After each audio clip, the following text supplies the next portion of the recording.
ഇന്നത്തെ എപ്പിസോഡ് തുടങ്ങുമ്പോൾ ലാലേട്ടനോട് ജിൻഡോയും അപ്സരയും ഡാൻസ് ചെയ്യാൻ റെഡിയാണ് എന്ന് ബിഗ് ബോസ് പറഞ്ഞപ്പോൾ ലാലേട്ടൻ ഹൗസിനുള്ളിൽ പോയി. അവിടെ ജിൻഡോയും അപ്സരയും ഡാൻസിന് റെഡിയായി നിൽക്കുന്നുണ്ടായിരുന്നു.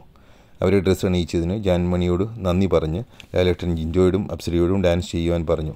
അതിഗംഭീരമായ പ്രകടനമാണ് ജിൻഡോയും അപ്സരയും കാഴ്ചവെച്ചത്. അവരെ അഭിനന്ദിച്ച ശേഷം തുടർന്ന് അർജുനെയും ഗീതുവിനെയും വിളിച്ച് ഡാൻസ് ചെയ്യിപ്പിച്ചു. പിന്നീട് ക്യാപ്റ്റൻസിയെപ്പറ്റി അപ്സരയോടും മറ്റ് കണ്ടസ്റ്റൻസിനോടും ചോദിച്ചു. എല്ലാവർക്കും നല്ല അഭിപ്രായമാണ് അപ്സരയുടെ ക്യാപ്റ്റൻസിയെപ്പറ്റി. ബെസ്റ്റ് ക്യാപ്റ്റൻ എന്നെഴുതിയ പൊന്നാട അർജുൻ അപ്സരയ്ക്ക് കൊടുത്തു. പിന്നീട് ക്യാപ്റ്റനെ തിരഞ്ഞെടുക്കുവാനുള്ള ടാസ്ക് ആയിരുന്നു. ഒരു ടണലിൽ ഉള്ള മണൽ മാറ്റി താക്കോലെടുത്ത് മുമ്പിൽ വെച്ചിരിക്കുന്ന ഒരു ബോക്സ് തുറക്കണം. ആദ്യം ബോക്സ് തുറന്നത് സിജോയായിരുന്നു. അങ്ങനെ സിജോ മൂന്നാമത്തെ ആഴ്ചത്തെ ക്യാപ്റ്റനായി.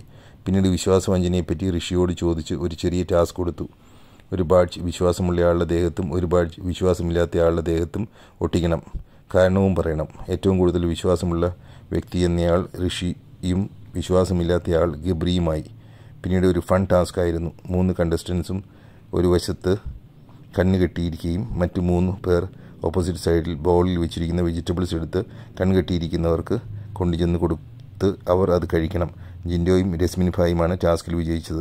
തുടർന്ന് എലിമിനേഷൻ ടാസ്ക് ആയിരുന്നു. ഓരോ വ്യക്തിക്കും കയ്യിൽ ഓരോ ഫ്ലാഗുകൾ റെഡും ഗ്രീനും കൊടുത്ത് റെഡ് ഫ്ലാഗ് ഗെയിമിൽ നിന്നും പോകണമെന്ന വ്യക്തിക്കും ഗ്രീൻ ഫ്ലാഗ് അവിടെ നിൽക്കണമെന്ന വ്യക്തിക്കും കൊടുക്കണം.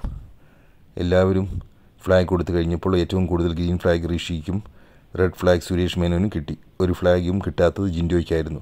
പിന്നീട് പ്രേക്ഷകരുടെ വോട്ടിങ്ങിനെ അടിസ്ഥാനമാക്കി സുരേഷ് മേനോനെ ലാലേട്ടൻ്റെ അടുത്തേക്ക് വിളിച്ചു. ലാലേട്ടൻ സുരേഷ് മേനോനെ ഹൗസിൽ നടന്ന കാര്യങ്ങൾ ബ്രീഫായി കാണിച്ച് അദ്ദേഹത്തെ യാത്രയാക്കി. തുടർന്ന് എറണാകുളം ചങ്ങമ്പുഴ പാർക്കിൽ മെട്രോ സ്റ്റേഷനിൽ വെച്ചിരിക്കുന്ന ഷോയെപ്പറ്റിയുള്ള പബ്ലിക് ഒപ്പീനിയൻ ബൂത്ത് കാണിച്ച് ലാലേട്ടൻ യാത്രയായി.